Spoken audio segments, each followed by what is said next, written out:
Astaghfirullah. Alhamdulillah wassalatu wassalamu ala Rasulillah wa ala alihi wa sahbihi wa mawalah wa la hawla wa la quwata illa billahi wa ba'du.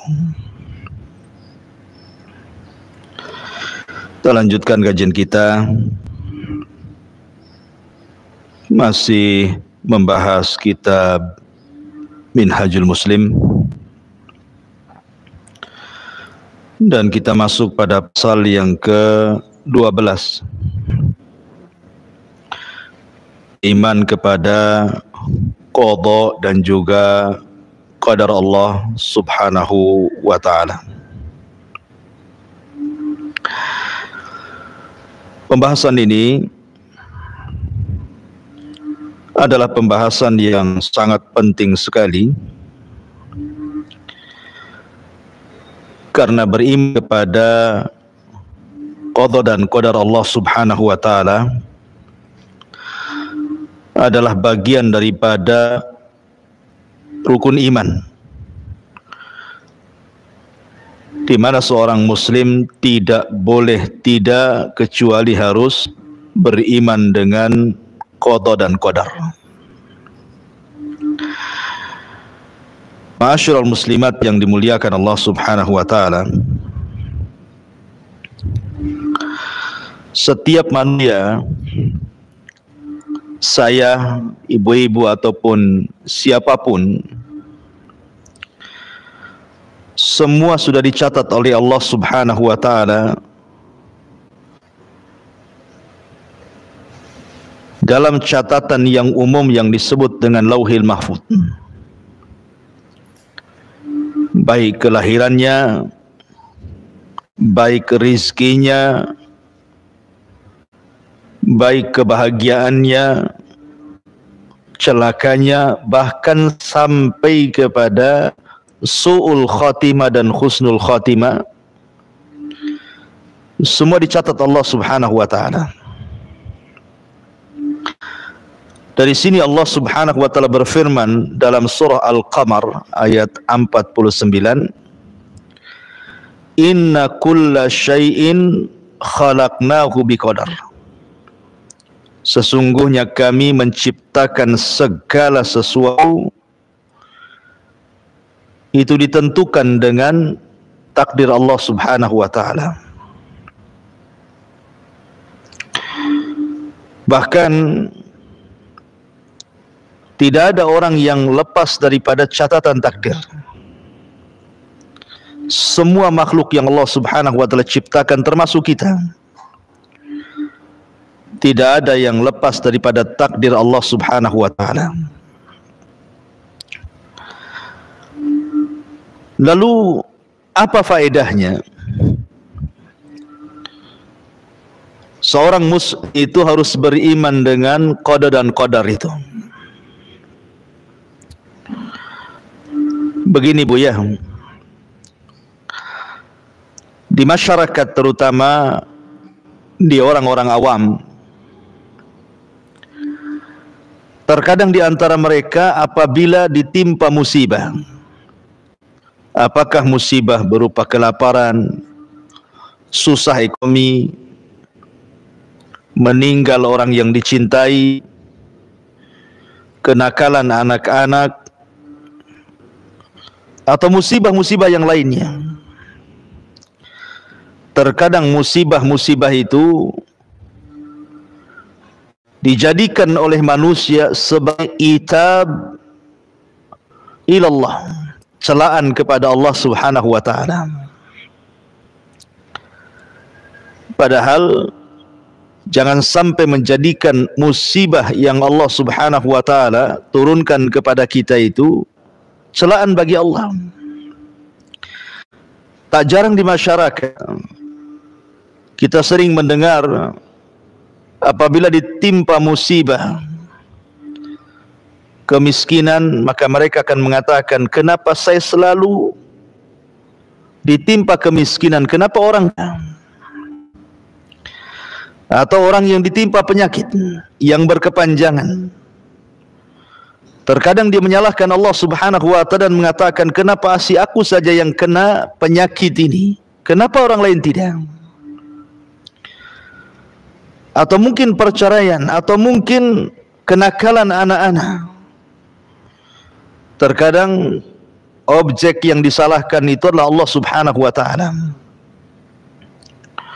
Padahal semua sudah ditakdirkan Allah Subhanahu wa ta'ala. Harusnya kalau seandainya seorang mendapatkan musibah dari Allah Subhanahu wa ta'ala, dia meminta kepada Allah untuk Allah selesaikan musibah ini. Karena Allah yang membuat musibah, Allah yang mengangkatnya. Makanya Allah mengatakan, ma asaba min musibatin illa biidznillah. Tidak ada sebuah musibah pun yang menimpa seorang manusia kecuali semua karena izin dari Allah Subhanahu wa ta'ala. Kemungkinan Allah Subhanahu wa ta'ala ingin mengangkat derajat orang tersebut, kemungkinan Allah Subhanahu wa ta'ala ingin menghapuskan dosa-dosa orang tersebut, atau kemungkinan Allah sedang menegur karena dia sudah melampaui batas dari ketentuan Allah dan Rasulnya. Harusnya kembali kepada kita, bukan menyalahkan pencipta kita. Makanya salah satu yang bisa melapangkan dada ketika saat-saat Allah memberikan musibah kepada kita itu, yang paling besar adalah karena adanya keimanan kepada qadha dan qadar Allah Subhanahu wa ta'ala, bahwa apa yang sedang kita alami hari ini itu sudah dicatat 500 tahun sebelum Allah Subhanahu wa ta'ala menciptakan langit dan bumi, apalagi menciptakan kita. Makanya kemudian Allah Subhanahu wa ta'ala berfirman, ma asaba min musibatin fil ardi wala fi anfusikum illa fi kitabin min qabli an nabraha inna dzalika 'ala Allahi yasir. Tiada satupun bencana yang menimpa bumi dan pula yang menimpa pada dirimu, melainkan telah ditulis di dalam kitab Lauhil Mahfuz sebelum kami menciptakannya. Sesungguhnya yang demikian itu mudah bagi Allah Subhanahu wa ta'ala. Jadi kalau seandainya seseorang mengalami musibah, maka orang yang beriman kepada qada dan qadar, maka dia tidak akan terlena dengan kesedihan. Dia tidak akan berterusan sedih terus, tidak mungkin. Ataupun ketika ditimpakan kenikmatan dari Allah Subhanahu wa ta'ala, tidak lantas kemudian dia merasa seolah-olah dia orang yang paling beruntung dan menganggap bahwa kenikmatan itu merupakan tanda sayang Allah kepadanya. Bukan itu. Maka seseorang yang beriman kepada qada dan qadar itu, hatinya akan lapang. Kalau memang ada musibah yang menimpa, maka dia tidak akan berlarut dengan kesedihan. Dan kalau dia mendapatkan kenikmatan, tidak mungkin bergembira sampai melupakan yang lainnya. Itulah pentingnya beriman dengan qada dan qadar. Contoh, pamannya ibu disakiti oleh teman, disakiti oleh manusia dengan ucapan-ucapannya yang menyakitkan, difitnah, dibuli, dicaci, dimaki, dighibah, atau yang lainnya. Tentu ucapan manusia terkadang menyempitkan dada, Bu. Betapa banyak gara-gara ucapan manusia sempit dadanya, yang kemudian mengakhiri dengan cara ingin membunuh dirinya, atau seolah-olah dia menjadi orang yang tidak berguna, atau mungkin menyalahkan Allah, kenapa aku jadi objek gibahan manusia. Tapi kalau dia beriman dengan qada dan qadar, Sesungguhnya yang menimpa hari ini, kenapa orang membicarakan kita, memfitnah kita, boleh jadi sudah ditulis Lauhil Mahfuz 500 tahun sebelum Allah menciptakan langit dan bumi, sehingga kita tenang. Kita tenang, nggak apa-apa mereka ngomong tentang ya, orang sudah ditulis Lauhil Mahfuz. Cuman kejadiannya baru sekarang. Makanya kemudian orang yang beriman kepada qada dan qadar itu hatinya tenang, karena semua sudah ditakdirkan, semua sudah dicatat. Tidak ada yang meleset bagi Allah. Yakini bahwa apa yang Allah kehendaki, kalaupun manusia tidak berkehendak, pasti terjadi. Apa yang dikehendaki manusia tapi Allah tidak berkehendak, tidak mungkin terjadi. Tenang, lapang hati kita, Bu. Kalau itu yang tertanam dalam hati kita. Satu dunia orang hendak menyakiti kita, memfitnah kita, membuli kita, silahkan. Kalau memang ditakdirkan oleh Allah Subhanahu wa ta'ala, tidak akan terjadi apapun, ibu pasti selamat. Mau difitnah apapun, kalau Allah tidak berkehendak, ibu celaka, tidak mungkin celaka. Tapi sebaliknya, kalau manusia berkehendak agar ibu tidak celaka, tapi Allah berkehendak ibu celaka, pasti celaka. Jadi beriman kepada takdir itu luar biasa faedahnya. Supaya orang yang bersedih jangan berlarut, orang yang bahagia jangan melampau.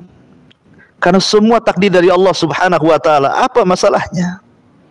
Semua sudah ditakdirkan Allah. Orang yang dicintai meninggal, memang sudah ditakdirkan harus meninggal.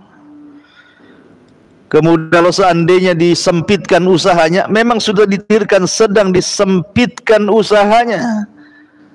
Kalau seandainya ada masalah-masalah yang lain, memang sudah ditakdirkan seperti itu. Tapi ada sebuah keyakinan dalam hati kita, inna ma'al usri yusra. Setiap kesulitan itu pasti akan datang kemudahan. Yakin dengan takdir.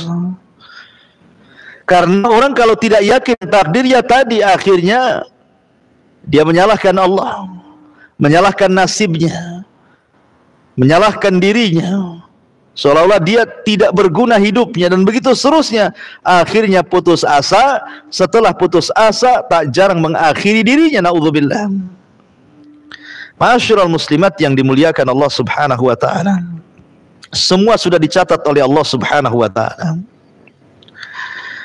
Bara bin Malik radhiyallahu anhu dalam peperangan yang disebut dengan Hadiqatul Maut, kebun kematian, saat peristiwa penyerbuan pasukan Abu Bakar Siddiq radhiyallahu an melawan Musailamah al-Kadzdzab di sebuah kebun kematian, di mana tentara Musailamah al-Kadzdzab bersembunyi di kebun, dan kebun itu dibenteng dengan sangat kokoh, tidak bisa ditumbangkan benteng itu. Akhirnya Bara ibn Malik manjat ke atas benteng. Kemudian dia terjun ke balik benteng sambil menyerang penjaga-penjaga benteng, dan dia berhasil membuka benteng sehingga para sahabat masuk dan berhasil menaklukkan tentara Musailamah al-Kadzdzab. Tapi Bara bin Malik tidak meninggal.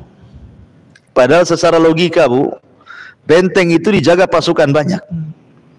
Dia loncat ke balik benteng untuk membukakan benteng itu, sehingga dia harus berperan, berhasil membuka benteng. Tapi karena Allah belum mentakdirkan ajalnya, ya selamat dia.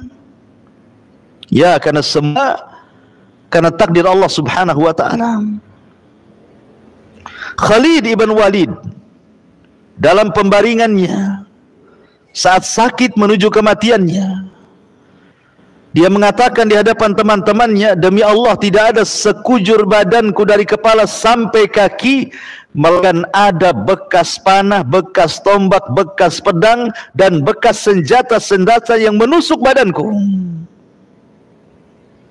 Kata Khalid, tapi sekarang aku akan mati dalam pembaringan. Kenapa aku tidak mati di medan perang? Harusnya Khalid itu mati syahid di peperangan. Karena tidak ada sekujur badan kecuali ada bekas sayatan pedang, bekas tusukan tombak, ataupun panah, atau senjata-senjata perang. Tapi Allah tidak takdirkan dia mati dalam peperangan. Justru Khalid ibn Walid meninggal dalam pembaringan. Takdir tidak lepas dari takdir Allah subhanahu wa ta'ala. Ma'asyiral muslimin yang dimuliakan, muslimat yang dimuliakan Allah subhanahu wa ta'ala, Umar bin Khattab radhiyallahu an, ketika menjelang ajalnya, atau dia menghendaki ajalnya, dia menghendaki kalau seandainya ajalnya itu ingin di atas kesyahidan dan ingin meninggal di tempat yang di tempatnya situ tempat hijrah Nabi. Jadi berdoa setiap hari, ya Allah, wafatkan aku dengan mati syahid di tempat hijrah Nabi. Itulah doanya Umar bin Khattab radhiyallahu anhu. Logika, Bu, di zaman Umar bin Khattab kekuasaan kaum muslimin itu sampai ke daratan Persia, bahkan menguasai sebagian Romawi. Kekuatan Islam luar biasa di zaman Umar bin Khattab radhiyallahu anhu, di atas keemasan. Siapa yang berani menyerang ibu kota sehingga terjadi pertempuran, kemudian Umar mati dalam pertempuran itu? Enggak ada yang berani menyerang kota Madinah. Tapi Umar yakin kalau sudah takdir Allah subhanahu wa ta'ala, tidak mustahil dia meminta kepada Allah untuk mati syahid di kota Madinah, tempat hijrah Nabi SAW. Yakin dengan takdir. Akhirnya suatu ketika Mughirah bin Syu'bah datang dari Persia membawa budak yang bernama Abu Lu'lu' al-Majusi, meminta izin agar dia diperbolehkan tinggal di Madinah. Orang Majusi, orang kafir, Umar tidak mengizinkannya karena tidak ada orang kafir di kota Madinah. Yahudi saja diusir di zaman Nabi. Tapi karena terus mengeluh, akhirnya Umar pun mengizinkan Mughirah bin Syu'bah memasukkan budaknya untuk bekerja padanya di pandai besi. Maka ketika suatu hari Umar bin Khattab datang ke pandai besinya, Mughirah bin Syu'bah bertemu dengan Abu Lu'lu'. Kemudian karena dia piawai dalam membuat senjata, kata Umar bin Khattab, wahai Abu Lu'lu', buatkan untukku pisau yang bagus. Kata Abu Lu'lu', siap wahai Amirul Mukminin, aku akan siapkan dan buatkan pisau yang bagus, pedang yang bagus, bahkan pisau ini akan dibicarakan barat dan timur. Umar tidak paham maksudnya dibicarakan barat dan timur itu. Rupanya Abu Lu'lu' punya dendam ditaruh kepada Umar bin Khattab karena Umar berhasil menaklukkan Persia. Maka di suatu malam ketika Umar sedang sholat subuh, Abu Lu'lu' masuk dalam barisan saf salat subuh tanpa ada yang mengenali. Ketika sudah rakaat pertama, dia sudah di saf pertama, akhirnya dia tusuk Umar bin Khattab dari belakang beberapa tusukan. Dengan sebab itu Umar bin Khattab meninggal dunia. Ditusuk Abu Lu'lu'.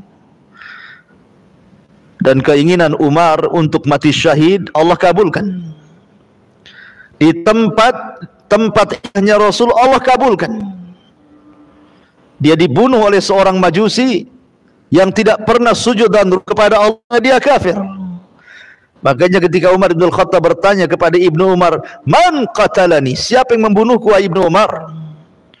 Maka putranya mengatakan, Aba Lu'lu ya abi, Abu Lu'lu ya abi. Kata Umar, apakah budaknya Mughirah? Iya, kata Ibnu Umar. Umar pun dengan bangga dan senangnya menengadahkan tangan ke langit dan mengatakan, alhamdulillah alladzi qatalani lam yu'min billahi aw lam yasjud lillahi walau kana sajdah. Segala puja dan puji hanya milik Allah yang telah membunuhku adalah seorang laki-laki yang tidak pernah sujud walaupun sekali sujud, alias mati syahid. Kenapa Umar yakinnya dia berdoa seperti itu, ingin mati syahid, ingin meninggal di kota tempat hijrahnya Rasul, karena Umar itu yakin dengan qadar, yakin dengan takdir. Kalau Allah takdirkan bisa terjadi kan, walaupun itu mustahil. Kan mustahil Umar akan perang gitu ya di kota Madinah. Siapa yang berani merangi Madinah? Tapi yang namanya qada dan takdir itu tidak ada yang mustahil.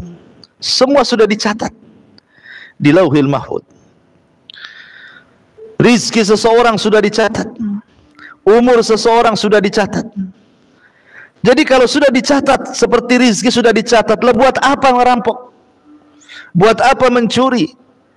Buat apa takut dengan rizki? Takut dengan kejahatan, takut dengan PHK, takut dengan gulung tikar. Kemudian berbuat maksiat, harus merampok, harus mencuri, harus korupsi. Bukankah Allah sudah mentakdirkan manusia itu takdir rizkinya masing-masing? Bahkan tidak akan diwafatkan, disempurnakan rizkinya. Makanya sering saya ceritakan, ketika ada seorang pengemis datang ke rumah Ali radhiyallahu an. Kemudian Ali radhiyallahu an menjanjikan akan memberikan 4 dirham atau 4 dinar.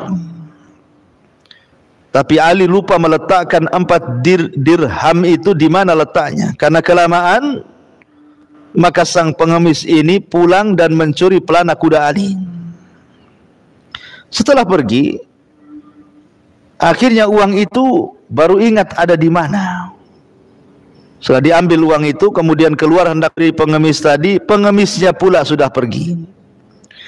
Akhirnya kemudian datanglah pembantu Ali radhiyallahu anhu dan mengatakan, "Ya Amirul Mukminin, pelana kuda kita ada yang curi. Dia hilang di atas kudanya." Maka Ali radhiyallahu anhu mengatakan, "Kalau begitu aku memiliki 4 dirham. Kau ke pasar, belilah pelana baru." Akhirnya kemudian pembantunya Ali pun berangkat untuk mencari pelana baru dan membeli di pasar dengan uang 4 dirham itu, atau 4 dirham itu. Dapatlah ada orang yang menjual pelana. Rupanya yang menjual pelana itu adalah pencuri tadi, karena memang pencuri ini tidak mau pelana, dia mau uang, makanya dijual. Rupanya ketika dia menjual pelana, ketemu pula dengan pembantunya Ali dan tidak tahu kalau itu pelana kudanya Ali yang dicuri. Setelah tawar-menawar, jatuhnya 4 dirham. Pulanglah pembantu Ali ini dan memberitahu Amirul Mukminin bahwa sudah membeli pelana. Tiba-tiba Ali radhiyallahu an ketika melihat pelana itu, dia mengatakan, "Bukankah ini kita yang hilang? Siapa yang mencurinya? Dari mana kau membelinya? Bagaimana sifat-sifatnya?" Maka kemudian khadimnya Ali mengatakan, "Saya beli di orang yang sifat-sifatnya seperti ini, seperti itu." Kata Ali radhiyallahu an, "Allahu Akbar, Allahu Akbar Ali. Sungguh dia telah bersegera dalam kemaksiatan. Kalau dia mau sabar, tentu dia mendapatkan 4 dirham dengan cara yang halal. Tapi karena dia tidak sabar, dia pun mendapatkan uang 4 dirham dengan cara yang berdosa. Sama-sama 4 dirham. Kalau dia mau sabar, Ali akan memberikan secara tulus. Tapi karena dia tidak sabar, dia mencuri. Kemudian dia pun sama dapat uang yang akan diberikan Ali radhiyallahu an, sama-sama 4 dirham. Jadi kalau memang rizki Allah itu 4 dirham, mau cari dengan cara halal, mau cari dengan cara haram pun segitu, karena sudah ditetapkan rizki atas Lauhil Mahfuz. Kenapa harus tergesa-gesa mencari yang haram? Kenapa tidak mencari yang halal? Kenapa tergesa-gesa harus maksiat? Kenapa tidak mencari yang taat? Bukankah hasilnya juga sama? Itu karena tidak yakin dengan qada dan qadar subhanahu wa ta'ala. Orang yang merampok, orang yang mencuri, orang yang berbuat jahat itu karena tidak paham dengan qada dan qadar Allah subhanahu wa ta'ala. Tidak tenang hatinya. Makanya dia berusaha untuk melakukan maksiat karena dalam benaknya dia tidak yakin dengan takdir Allah Subhanahu wa taala. Ma'asyiral muslimat yang dimuliakan Allah Subhanahu wa taala. Perhatikan, kalau kita cerita iman dengan qada dan Allah Azza wa Jalla,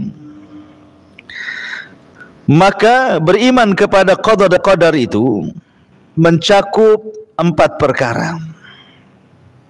Beriman kepada qada dan qadar itu mencakup 4 perkara.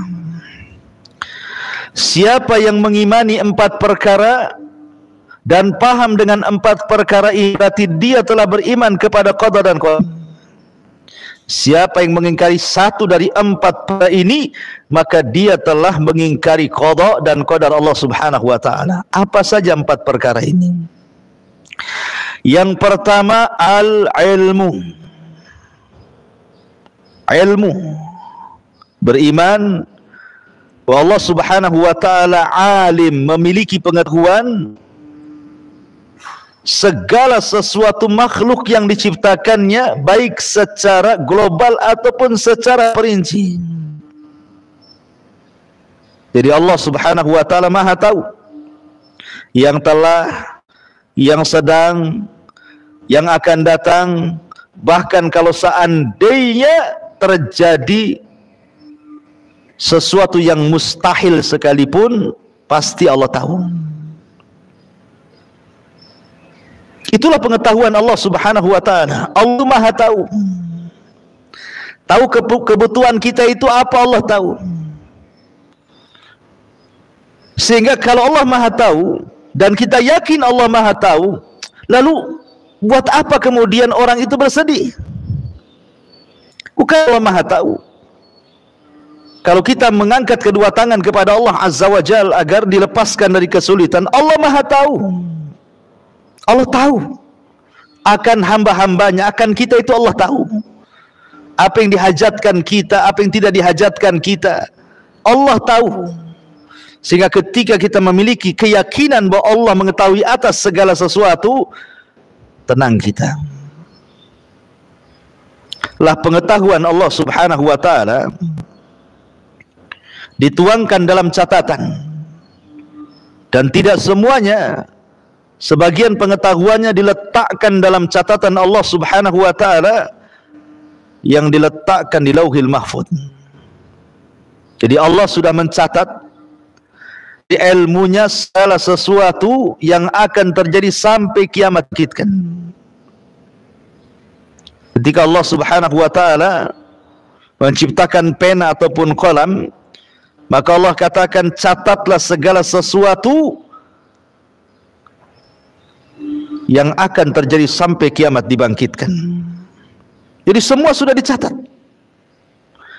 Semua sudah dicatat. Kita ini sudah dicatat, rizki kita sudah dicatat, umur kita sudah dicatat, hidup dan mati kita sudah dicatat, bahagia dan celaka kita sudah dicatat, sul khotimah dan husnul khotimah sudah dicatat. Tetapi ingat, jangan pula dijadikan dalil bahwa ketika Allah Subhanahu wa taala mencatat semua apa yang akan berlaku sampai kiamat dibangkitkan, ada pula orang yang mengatakan, kalau seandainya si fulan itu kafir, si fulan itu fasik, si fulan itu maksiat, saya kan maksiat karena catatan saya bermaksiat, makanya saya maksiat. Seolah-olah orang ini berdalil dengan alur catatan, sehingga akhirnya maksiat dilegalkan gara-gara berdalil dengan catatan. Ya, aku ini seperti ini, suka dengan laki-laki sesama jenis, ya karena memang sudah dicatatnya seperti itu, mau diapain katanya. Sudah takdir seperti itu, sudah catatannya seperti itu, dan catatan itu tidak mungkin dirubah katanya. Nggak boleh berdalil seperti itu, karena seseorang itu melakukan kekufuran, kefasikan, itu karena ikhtiarnya, kehendaknya. Allah tidak memaksa dia harus seperti itu, karena Allah tidak pernah memaksa hambanya. Bahkan Allah berikan pilihan, wahadainahu najdain. Kami pilihkan dua jalan, ini jalan kufur, ini jalan beriman. Jangan berdalil dengan takdir akan sebuah kemaksiatan. Karena maksiat itu memang takdir Allah, tapi kehendak Anda yang bermaksiat. Allah tidak berkehendak. Si fulan tahu bahwa si Anu akan bermaksiat, kemudian dia bukan berarti kemudian ketika dia maksiat itu karena pengetahuan Allah dan catatan Allah akhirnya dia maksiat. Tidak. Allah subhanahu wa ta'ala tetap memberikan masyiah, kehendak, dan makhluk juga punya kehendak, sehingga ketika dia bermaksiat kepada Allah itu karena kehendaknya, bukan karena catatannya. Makanya yang nomor 3 selain daripada beriman dengan ilmu Allah, beriman dengan catatan Allah subhanahu wa ta'ala, juga beriman dengan al-masyiah, beriman dengan kehendak Allah subhanahu wa ta'ala. Wa ma tasha'u illa an yasha'ahu rabbul alamin. Apa yang kalian kehendaki kecuali juga Allah berkehendak, tetapi kehendak menjadi bawah kehendak Allah subhanahu wa ta'ala. Kemudian yang terakhir ada yang disebut dengan al-khalqu, Allah yang menciptakan segala sesuatu. Jadi kalau Allah subhanahu wa ta'ala mengetahui, kemudian sebagian pengetahuannya dicatat, dan tidaklah Allah mencatat kecuali karena masyiah kehendaknya, kemudian diciptakannya, kemudian kita beriman dengan 4 perkara ini, tenang kita dibuatnya, Bu. Karena masing-masing kita ini punya catatan.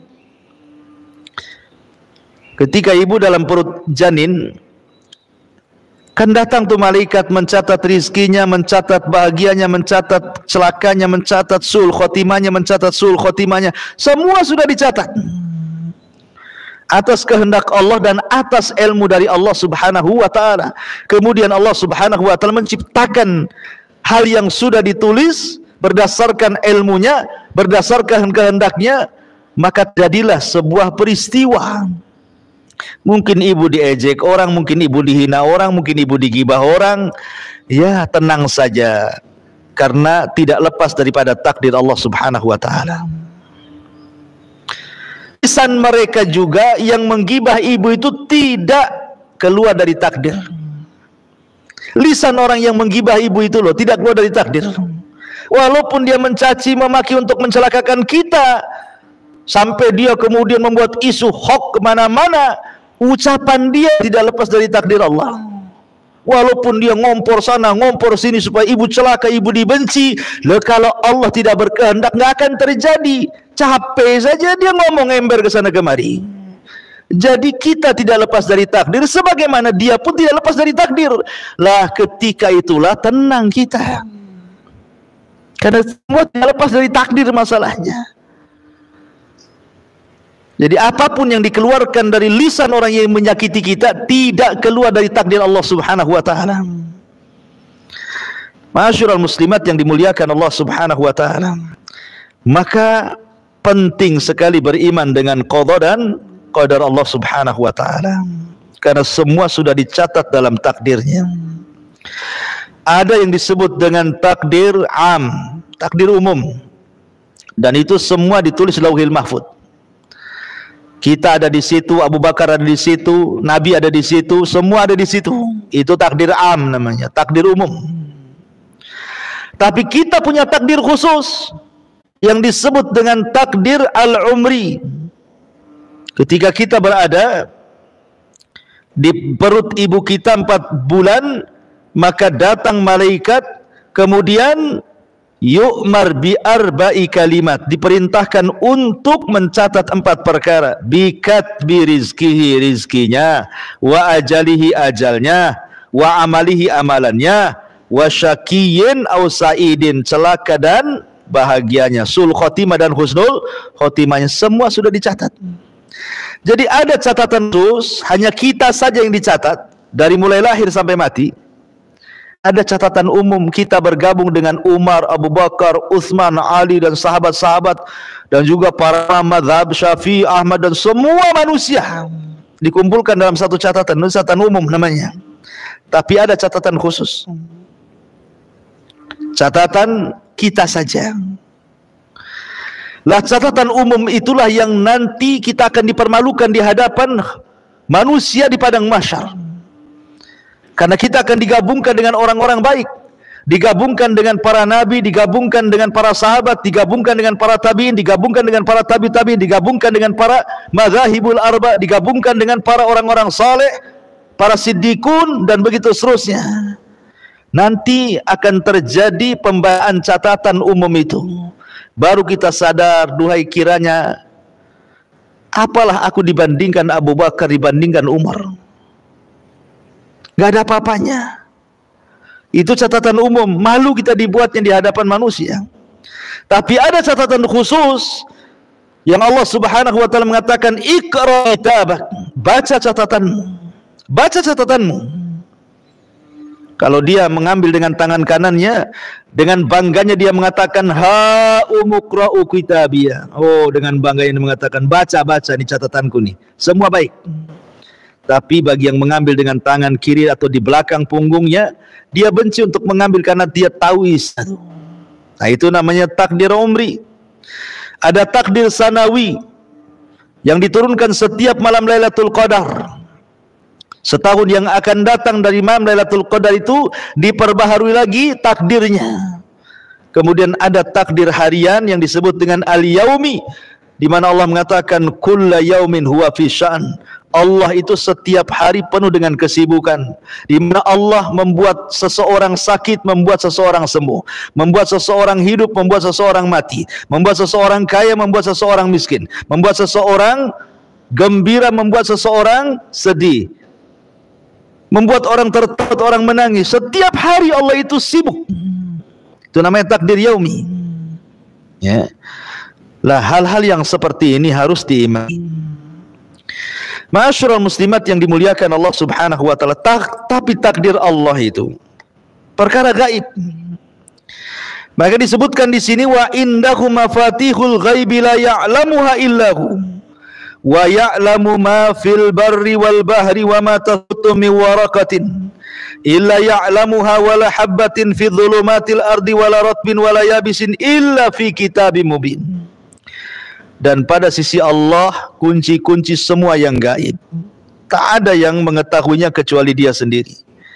Dan Dia mengetahui apa yang ada di daratan, yang ada di lautan, dan tidak ada helai daun pun yang gugur melainkan Dia mengetahuinya, dan tidak jatuh sebutir biji pun dalam kegelapan bumi kecuali Dia mengetahuinya. Bahkan sesuatu yang basah dan yang kering melainkan tertulis dalam kitab yang nyata di Lauhil Mahfuz.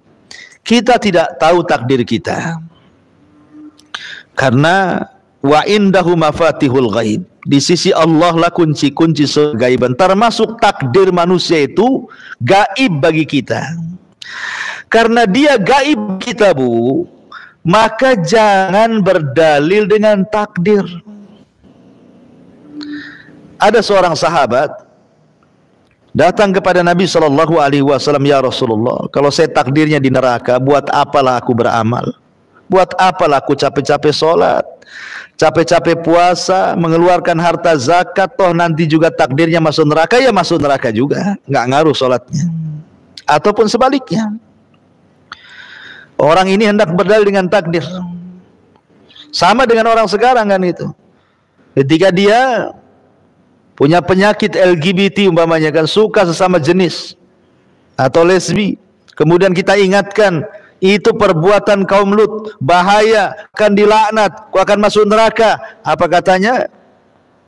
Ini sudah takdirnya, Ustaz. Sudah takdir, sudah ditulis Lauhil Mahfuz. Anda tahu emang kapan ropong Lauhil Mahfuz sehingga Anda takdirnya seperti itu?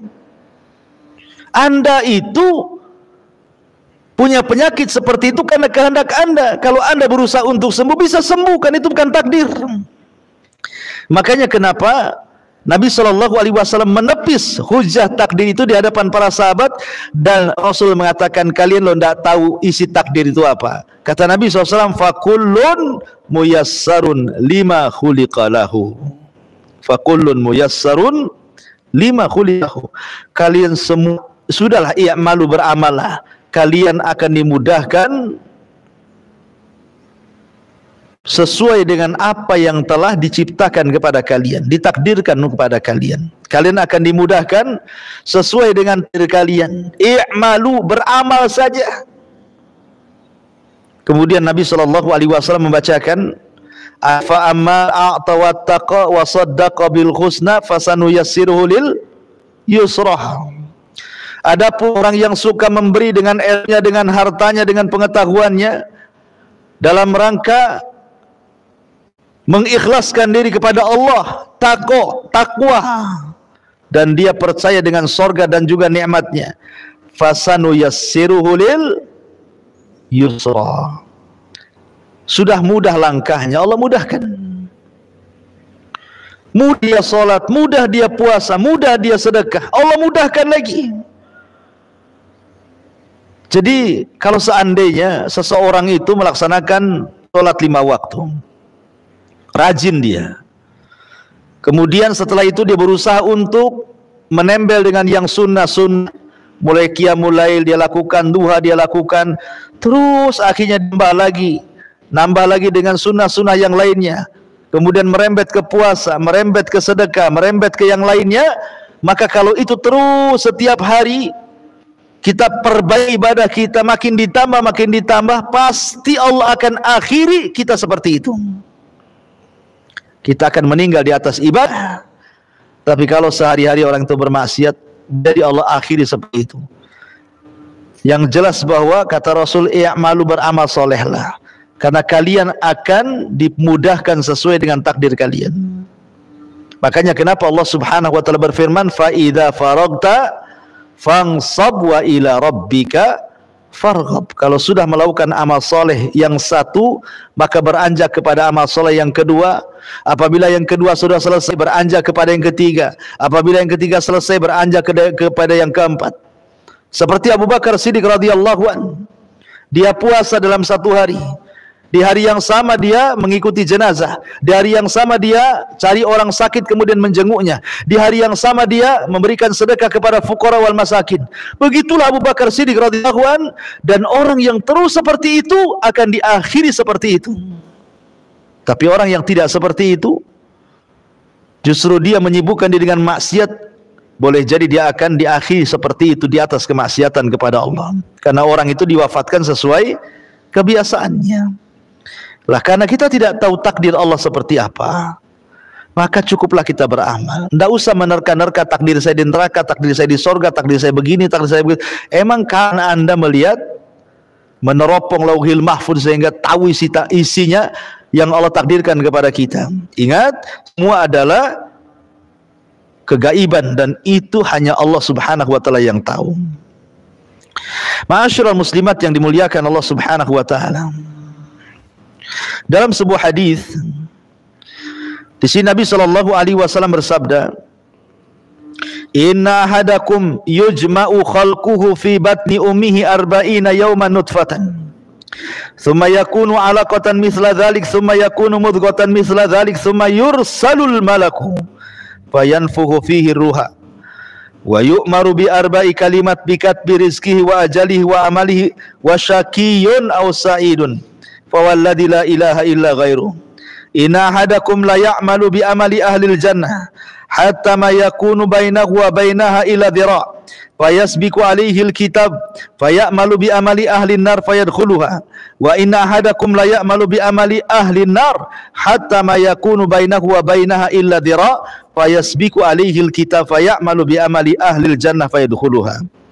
Sesungguhnya kata Rasul, setiap kamu dikumpulkan penciptaannya dalam perut ibumu selama 40 hari dalam kondisi segumpal sperma, kemudian menjadi segumpal darah, selama 40 hari berikutnya, kemudian menjadi segumpal daging selama 40 hari berikutnya, artinya genap 4 bulan. Kemudian diutuslah kepadanya seorang malaikat untuk meniupkan ruh padanya, dan ia diperintahkan untuk mencatat 4 perkara, mencatat rizkinya, mencatat ajalnya, mencatat amalnya, dan mencatat bahagia dan celakanya. Kemudian Rasul mengatakan, demi zat yang tiada Tuhan yang berhak disembah kecuali Dia, sungguh ada kalanya seseorang darimu benar-benar mengamalkan amalan ahli sorga, sehingga ketika jarak antara dia dengan sorga tinggal 1 hasta, namun takdirnya telah mendahuluinya, lalu dia beramal dengan amalan ahli neraka sehingga dia masuk ke dalam neraka.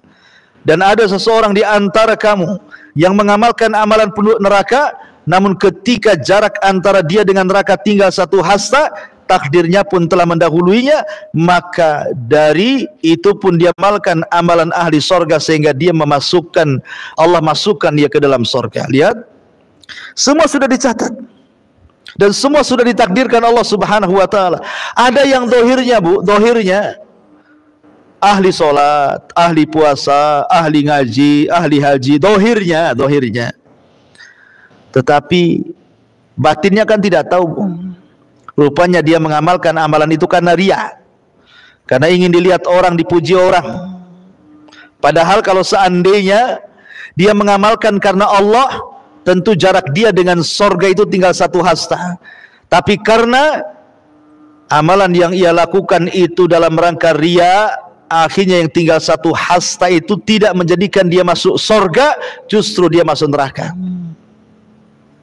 Tapi ada juga yang dohirnya, ya amalannya kurang. Terkadang mungkin dia ada maksiat, tapi dia punya amalan yang kita tidak tahu. Hanya dia dengan Allah yang tahu. Mungkin amalan itu sangat ikhlas dan sangat berharga bagi dia di hadapan Allah. Rupanya yang kita anggap dia biasa-biasa saja, terkadang maksiat, dimasukkan pula ke dalam sorga, padahal maksiat dia itu sudah mendekatkan dia tinggal 1 hasta ke neraka. Kita tidak tahu, semua takdir Allah Subhanahu wa ta'ala. Kita tidak bisa memponis, kita tidak boleh menjustis, kita tidak boleh menuduh si fulan ahlul jannah, si fulan ahlul nar dalam kondisi orang masih hidup, karena kita tidak tahu akhir kehidupan manusia. Ma'asyiral muslimat yang dimuliakan Allah Subhanahu wa ta'ala, makanya manusia itu saat detik-detik wafat, kenapa manusia itu bisa su'ul khotimah, Bu? Orang yang detik-detik wafat, kenapa sih orang itu ada yang sampai su'ul khotimah? Kata Siddiq Hasan Khan rahimahullahu ta'ala mengatakan, karena ada 2 perkara kenapa orang itu jadi su'ul khotimah. Perkara yang pertama, karena dikuasakan kepada orang tersebut ajaran sesat. Boleh jadi ketika di dunia dia mempelajari filsafat sesat, mengotak-ngatik Allah, mengotak-ngatik zat Allah sampai bingung, sehingga ketika sakaratul maut dia bingung dengan Tuhannya, karena semasa hidupnya suka mengutak-ngatik Tuhannya itu. Atau yang kedua, terkalahkan dunianya, karena ketika masa hidup dia sibuk dengan dunia, sibuk dengan pekerjaan, sibuk dengan usaha, sibuk dengan bisnis. Ketika sakaratul maut, yang diwasiatkan kepada anak-anaknya, nak, kalau ibumu mati, ayahmu mati, jaga tuh perusahaan yang sebelah sana. Nah, kalau seandainya ibumu sehat, tidak jadi mati, bapakmu sehat, tidak jadi mati, kita jalan-jalan ke Singapura, kita jalan-jalan ke Australia, kita jalan-jalan ke mana? Harusnya dia ngomong, nak, kalau seandainya kita sehat, yuk kita haji, yuk kita umroh, yuk kita sedekah. Harusnya kan begitu. Tapi karena terkalahkan dengan dunianya, akhirnya itu yang diucapkannya. Jalan-jalan ke negeri kafir. Ya, akhirnya diwafatkan dengan angan-angan seperti itu. Sul khotimah itu dia. Makanya Rasul mengatakan, i'malu fakullun muyassar lima khuliqa. Sudah, banyak beramal solehlah, supaya jangan diakhiri dengan su'ul khatimah. Kemudian hadis yang kedua yang dicantumkan mu'alif rahimahullahu ta'ala, hadis Ibnu Abbas radhiyallahu anhu. Suatu ketika Abdullah ibn Abbas ini berboncengan dengan Nabi SAW, kemudian Rasul menasihati Abdullah ibn Abbas, ya gulam, inni uallimuka kalimatin ihfadillah yahfadka, ihfadillah tajidhu tujahak, idza sa'alta fas'alillah wa idza sta'anta fasta'in billah, wa'lam annal ummata law istama'at ala an yanfa'uka bi syai'in lam yanfa'uka illa bi syai'in qad katabahu Allahu lak, walau istama'u ala an yadurruka bi syai'in lam yadurruka illa bi syai'in qad katabahu Allahu alaik, rufi'atil aqlam wa jaffatis suhuf. Hai anakku, kata Rasul, sesungguhnya aku akan mengajarkan kepadamu beberapa kalimat. Jagalah perintah Allah, jagalah larangan Allah, niscaya Dia memeliharamu. Kemudian jagalah Allah, niscaya engkau akan mendapatkannya di hadapanmu. Apabila engkau mohonlah kepada Allah. Apabila meminta pertolongan, mintalah pertolongan kepada Allah. Perhatikan syahidnya. Dan ketahuilah, sekiranya umat ini bersatu untuk memberikan manfaat kepadamu dengan sesuatu, niscaya mereka tidak akan dapat memberikan kecuali sesuatu yang telah Allah tetapkan untukmu. Dan sekiranya mereka bersatu untuk mendatangkan kemadaratan terhadap kamu, maka mereka tidak akan dapat menimpakan kemadaratan terhadapmu kecuali dengan sesuatu yang telah Allah tetapkan atasmu. Pena telah diangkat, lembaran-lembaran telah kering. Artinya bahwa di sini ada kelapangan dada bagi kita, Bu, ya. Makanya ketika kita menyebut tentang bagaimana cara melapangkan dada yang sempit, beriman dengan takdir. Dalilnya di sini. Seandainya satu manusia menyakiti ibu, yang menyakiti ibu itu loh tidak lepas daripada takdir Allah. Mereka tidak lepas dari takdir Allah. Kalau kata takdir Allah, 1 juta manusia menyakiti ibu tidak akan terjadi, tidak akan memadaratkan ibu, tidak akan terjadi. Tapi 1 orang yang mungkin dianggap remeh, dianggap tiada berharga, tiba-tiba kemudian dia memadaratkan kita, dan Allah berkehendak sudah dicatat gara-gara dia terjadi madarat, pasti terjadi. Ya, makanya sekali lagi bahwa beriman dengan qada dan qadar itu bisa melapangkan dada yang sempit, bisa melapangkan dada yang sedang dirundung dengan kesedihan. Ma'asyiral muslimat yang dimuliakan Allah Subhanahu wa taala, dari sini pentingnya kita beriman dengan takdir Allah Subhanahu wa taala. Adam dengan Musa itu pernah berdebat, Bu. Perdebatannya adalah ketika Nabi Musa mengatakan kepada Adam, wahai Adam, anta abuna, engkau kan bapak kami. Gara-gara engkau memakan buah larangan, akhrajtana minal jannah, kaulah yang menjadikan kami semua akhirnya mengikuti dirimu keluar dari sorga. Coba kamu tidak makan buah larangan, tentu kami akan tinggal di sorga, kata Musa. Kami sudah enak, tidak perlulah letih lagi di dunia. Gara-gara engkau akhirnya kami juga terkena imbasnya, diusir pula di dunia. Musa menyalahkan Adam dengan takdir. Maka Adam pun membantah Nabi Musa dengan takdir. Kata Adam, wahai Musa, engkau kan kalimur rahman, nabi yang banyak bicara dengan Allah. Fala talumuni, jangan kau cela aku. Saya ingin tanya kepadamu, adakah dalam kitab Tauratmu bahwa Adam akan maksiat kemudian akan terusir dari sorga? Ada enggak dalam kitab Tauratmu kalimat seperti itu? Maka Musa mengatakan ada. Kata Adam, kalau gitu jangan kau cela aku, celalah Tauratmu. Karena Tauratmu lebih dulu dicatat oleh Allah Subhanahu wa taala daripada Allah menciptakan diriku. Coba di Tauratmu tidak ada kalimat itu, aku tidak mungkin memakan buah larangan dan tidak mungkin pula diusir dari sorga. Karena Tauratmu yang mengatakan seperti itu, makanya aku terusir dari sorga dan memakan buah larangan. Masing-masing berhujah dengan takdir. Tapi Adam bisa mengalami hujahnya Nabi Musa. Ya, jadi jangan berhujah dengan takdir. Yang sudah berlalu, sudahlah berlalu. Jangan diingat-ingat kembali. Itu semua tidak lepas dari takdir Allah Subhanahu wa taala. Nah, sekarang ini hadapi masa depan. Yang sekarang, yang lalu ya sudahlah berlalu. Ma'asyiral muslimat yang dimuliakan Allah Subhanahu wa taala, sehingga seseorang itu dilarang berhujah dengan takdir. Karena orang itu berbuat sesuai kehendak kita. Walaupun kehendak kita tetap dibawa ke Allah Subhanahu wa taala. Wallahu a'lam. Ini diantara pembahasan beriman dengan takdir. Mungkin bisa baca sendiri Bu ya, karena kalau kita terangkan satu persatu juga butuh waktu yang panjang. Silahkan kalau ada yang mau bertanya. Oke.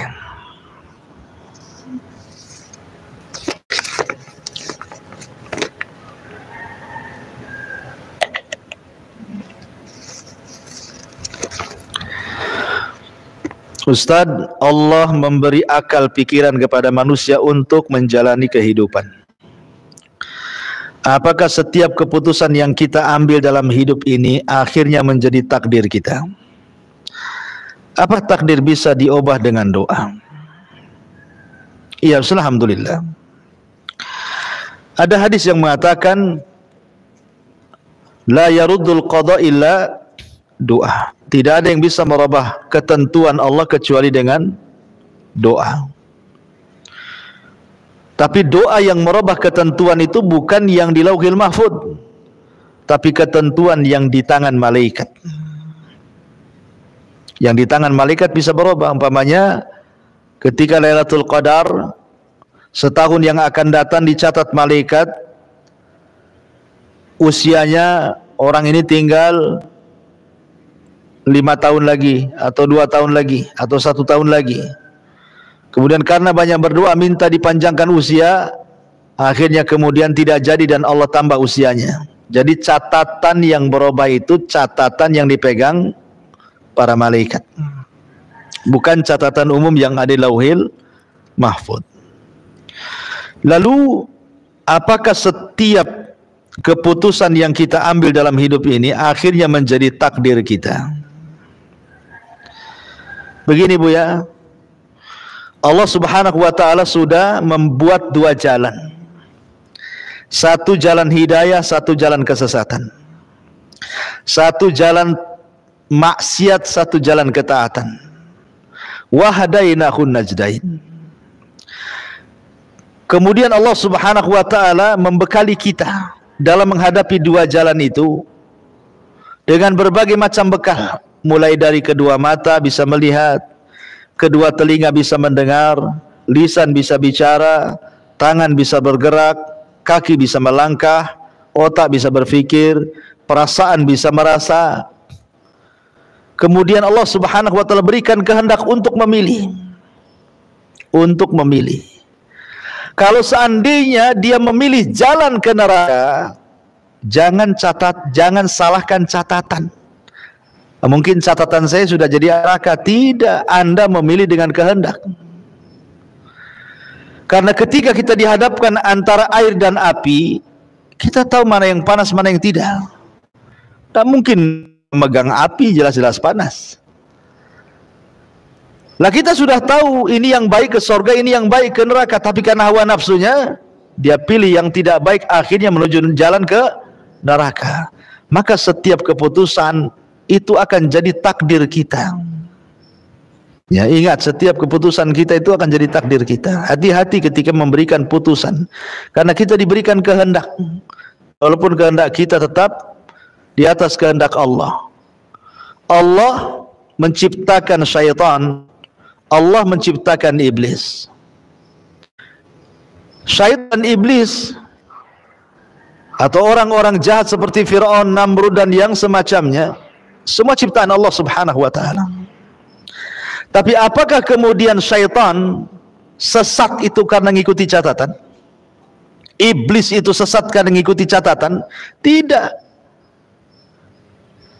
Makanya kemudian iblis menyalahkan Allah, fabima aghwaytani, karena engkau sudah menyesatkan aku. Siapa yang menyesatkan kamu? Allah tidak menyesatkan iblis. Iblis yang mau sesat sendiri. Tapi iblis menyalahkan Allah, fabima aghwaytani, gara-gara engkau aku sesat, kata iblis. Dia yang mau sesat sendiri kok Allah disalahkan. Kan Allah Subhanahu wa taala sudah memberikan jalan terbaik bagi iblis. Jin yang soleh, tapi gara-gara hasad dia tersesat sendiri. Akhirnya dia menentang perintah Allah Subhanahu wa taala, kemudian menghasut Adam dan Hawa. Jadi setiap keputusan yang kita ambil dalam hidup ini bisa jadi takdir kita. Maka hati-hati dalam memberikan keputusan. Ya. Wallahu a'lam. Taib, Ustadz, apakah seseorang wanita bisa mendapatkan pahala salat syuruk? Bisa. Hadis tentang keutamaan syuruk mencakup laki-laki dan wanita. Cuman ibu kan bisa di rumah.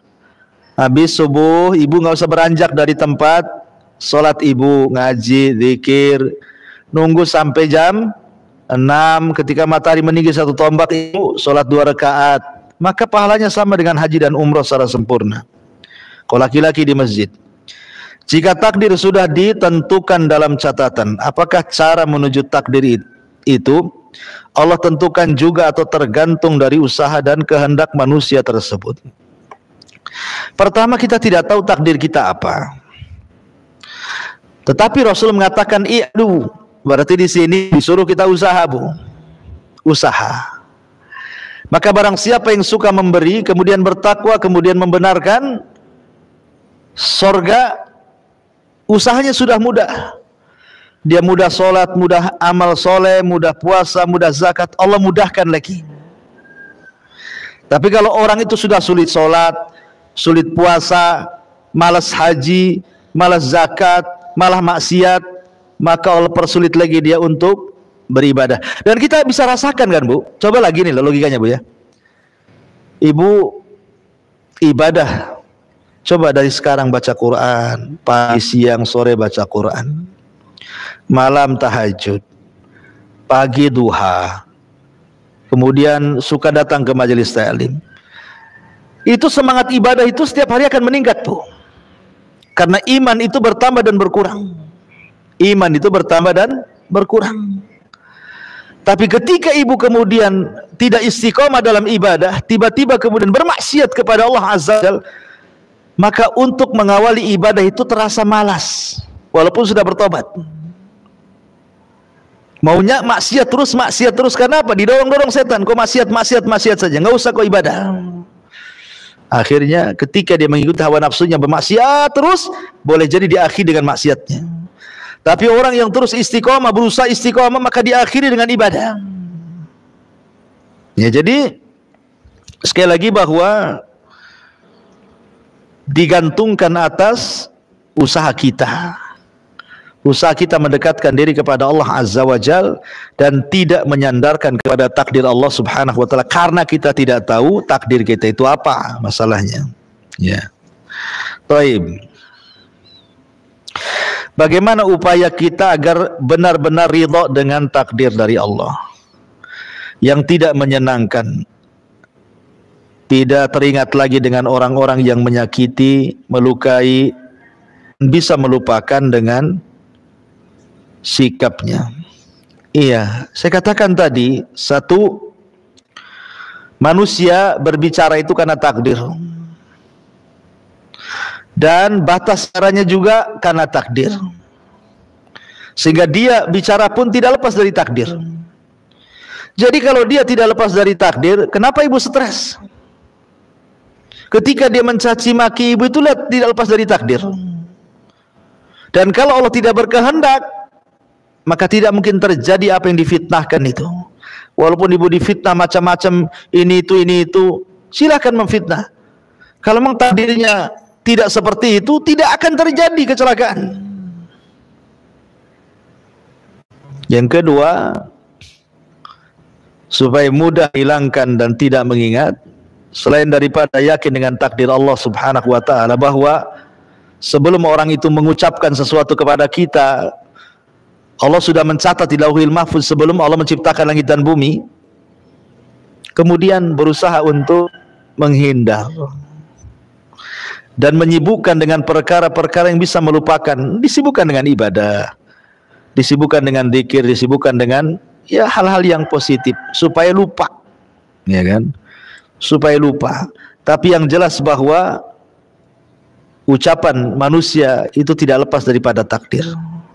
Paling tinggi ucapan manusia itu tetap masih di dalam takdir Allah Subhanahu wa taala. Jadi ibu jangan khawatir. Tidak akan mungkin terjadi apa yang difitnahkan itu kalau memang takdirnya tidak akan terjadi. Bagaimana dengan ucapan semoga husnul khatimah kepada orang yang sudah meninggal? Boleh kalau dalam rangka doa. Dalam rangka doa boleh. Mudah-mudahan aku memang lihat orang itu baik semasa hidupnya. Mudah-mudahan dia diangkat derajatnya, didekatkan dengan Allah, dimudahkan hisabnya, dimasukkan ke dalam surga. Nggak apa-apa. Itu kan doa. Selama dia mati dalam kondisi beriman, kecuali mati kafir nggak boleh. Ya. Kemudian yang terakhir, bolehkah baca doa witir di luar Ramadan? Maksudnya doa kunut witir itu ya, karena di situ ada doa mohon supaya terhindar dari takdir buruk. Bolehkah baca doa witir di luar Ramadan? Maksudnya apa ini kunut witir ya? Ya, bolehlah. Kalau memang witir itu kan bisa dilakukan di luar Ramadan, bisa dilakukan di dalam Ramadan. Kenapa disebut kalau witir di bulan Ramadan itu disebut taraweh? Kan ada 3 istilah Bu yang ibu harus pahami ya. Qiyamul lail, tahajud, tarawih. Gitu ya. Itu 3 istilah. Kalau ibu sholat malam setelah Isya itu disebut qiyamul lail. Kalau di luar Ramadan. Jadi kalau ibu habis sholat Isya karena takut bisa bangun, Bu ya, langsung aja ibu sholat malam 11 rakaat, ya kan? 2 baru 1, gitu ya. Tapi kalau ibu ingin tidur dulu, baru kemudian qiyamul lailnya setelah tidur, itu disebut tahajud namanya. Disebut tahajud. Kalau qiyamul lail sholat malam setelah tidur, ibu bangun sepertiga malam akhir, disebut tahajud. Tapi kalau di bulan Ramadan orang qiyamul lail setelah Isya disebut tarawih. Nah itu ya Bu ya. Itu namanya istilah-istilah yang disebutkan para ulama.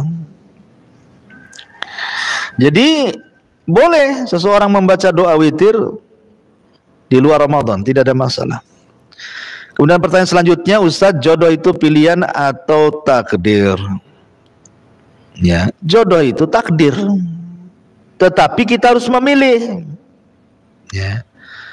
Jangan kemudian kita menyandarkan kepada takdir, di rumah saja nunggu datang ada orang melamar. Sampai kiamat nggak ada orang melamar. Jadi kita tidak boleh tawakal tanpa ada akhdhu bil asbab, mencari sebab. Jadi dua-duanya takdir. Ya. Jodoh itu pilihan atau takdir? Ya takdir. Tapi kita harus memilih, mencari. Ya, karena kan kita tidak tahu takdirnya, makanya harus mencari yang baik agamanya, yang soleh, yang soleha, gitu ya. Mudah-mudahan dia takdir kita. Bukan pilihan, semua takdir kan, jodoh, mati, rizki itu semua sudah ditakdirkan Allah Subhanahu wa taala. Wallahu a'lam bishawab. Ini yang disampaikan. Insyaallah kita lanjutkan dengan kesempatan. Mudah-mudahan ada manfaatnya. Subhanaka bihamdika, asyhadu an la ilaha illa anta astaghfiruka wa atubu ilaik. Allah ta'ala. Assalamualaikum warahmatullahi wabarakatuh.